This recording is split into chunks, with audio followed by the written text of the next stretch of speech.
Yes, beta. Good morning to all of you. In our previous video, we were discussing about Gauss theorem.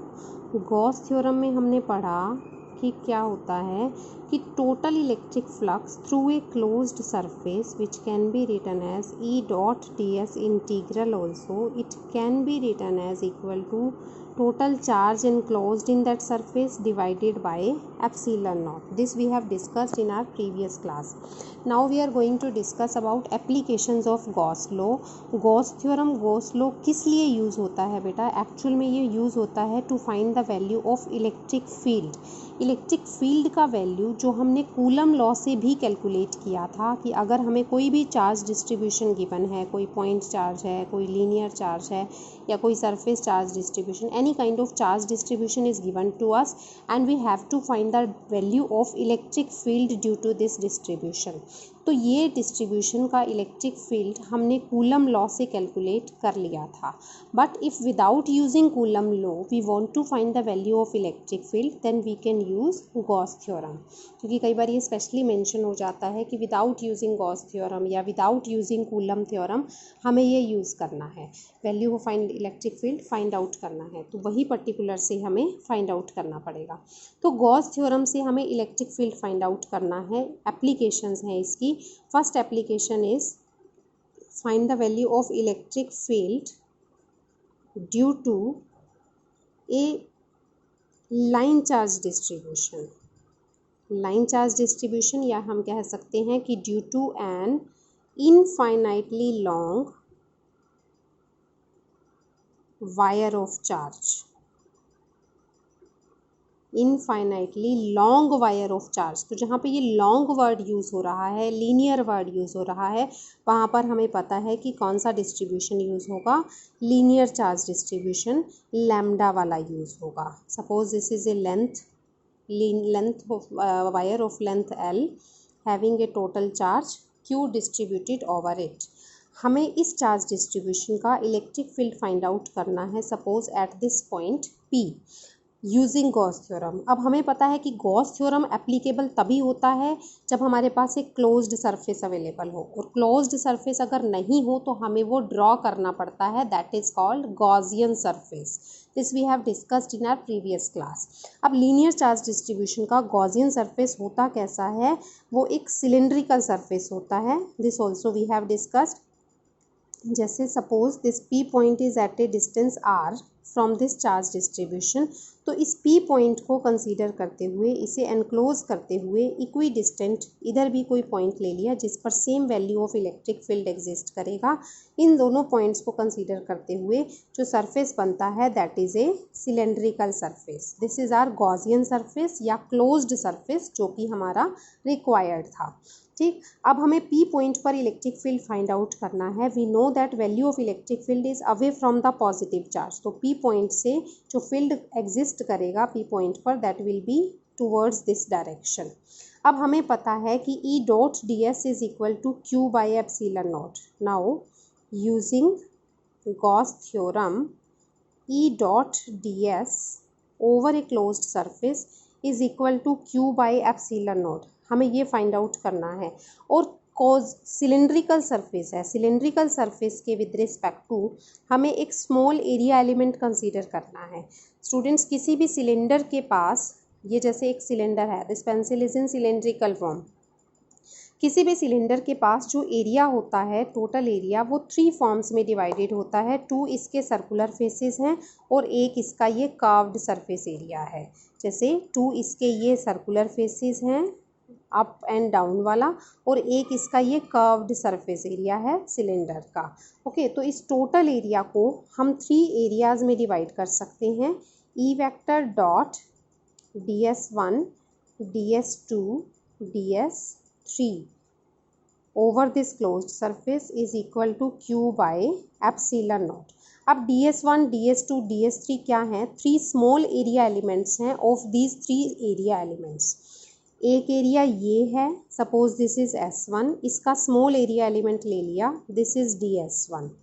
एक area ये है, this is it's small area element ds2. एक area ये है, this is it's small area element ds3.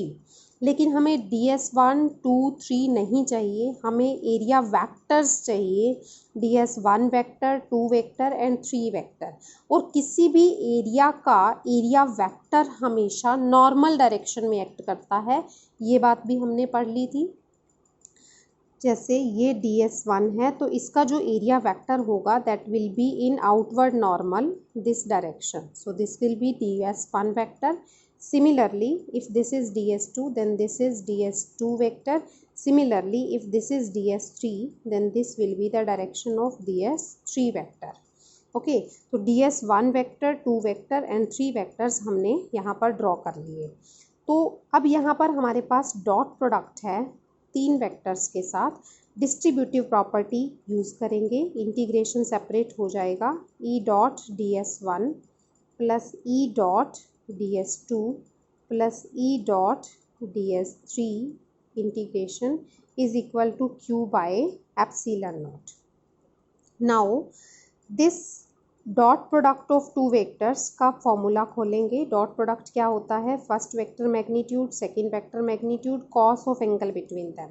ई और DS1 vector में angle यहाँ से देखेंगे, E vector along this direction, DS1 vector along this direction, दोनों में एंगल हमें यहाँ पर क्लियरली दिख रहा है, this is eight 90 degree.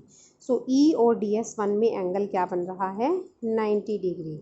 Similarly ई और DS2 में देखेंगे, this is E, this is DS2, तो एंगल कितना बन रहा है? 90 degree. E DS2 cos 90 plus E DS3 में एंगल देखेंगे, both are acting along the same direction, so angle between these two vectors will be 0 degree.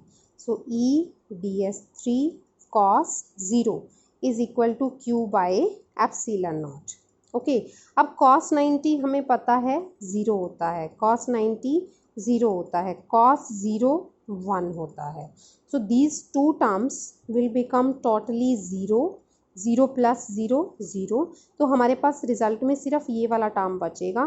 क्या बचा हमारे पास? E DS3 cos 0 integration is equal to Q by epsilon naught. अब cos 0 1 है तो हमारे पास क्या बचा? E DS3 integration is equal to Q by epsilon naught. cos 0 का वैल्यू यहाँ पर 1 रख दिया। E का वैल्यू हमें फाइंड आउट करना है, E को बाहर रख लिया। इंटीग्रेशन किसका होगा? DS3 का, is equal to Q by epsilon naught. DS3 क्या है? इस कर्व्ड सरफेस एरिया का स्मॉल एरिया एलिमेंट है, तो DS3 का इंटीग्रेशन will be total curved surface area. किसी भी सिलेंडर का कर्व्ड सरफेस एरिया क्या होता है? 2 pi r h. E as it is 2 pi r h का वैल्यू कितना है? Length of this cylinder is L here, तो it is equal to Q by epsilon naught. Q का value कितना है? ये E का वैल्यू हमें फाइंड आउट करना है, तो E को एक साइड पे रख लिया, it will be equal to 1 by 2 pi r l. Q का वैल्यू कितना है? Q is distributed over the linear charge distribution, तो linear charge density lambda use करेंगे, lambda is equal to Q by l. तो Q का value क्या हो जाएगा यहाँ से? लैम्डा इंटू एल, पहले भी यूज़ किया हुआ है हमने ये, so it will become lambda into L by epsilon not. L two L can be cancelled out. Electric field का वैल्यू हमारे पास बच गया, इलेक्ट्रिक फील्ड का वैल्यू क्या बच गया? 1 by 2 pi R, 1 by 2 pi R lambda by epsilon naught, lambda by epsilon naught. इसे as it is भी लर्न कर सकते हैं, या दूसरी फॉर्म में जैसे हम लर्न करते हैं 1 बाई 4 पाई एप्सिलॉन नॉट की टर्म में, which will be very easy for your the numerical use. तो हम क्या करेंगे? 1 बाई 4 पाई एप्सिलॉन नॉट बना लेंगे यहाँ पर, 2 से मल्टीप्लाई, 2 से डिवाइड करके, it will become 1 by 4 pi epsilon not 2 lambda by r. This will be the formula for electric field due to this infinitely long wire of charge using Gauss theorem, and this formula we have to remember also. It will be as it is used in the numerical problems. Okay, so this was the first application of Gauss theorem due to infinitely long wire of charge. ध्यान से देखेंगे students, हमने कैसे किया इसको।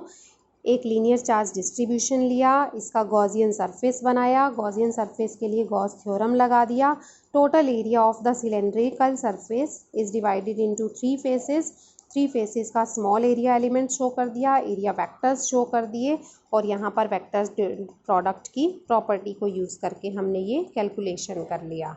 Next application is electric field due to plain sheet of charge, infinitely thin plain sheet of charge. This we will discuss in our next video. Till that, do its written practice and revise it carefully. Okay, thank you.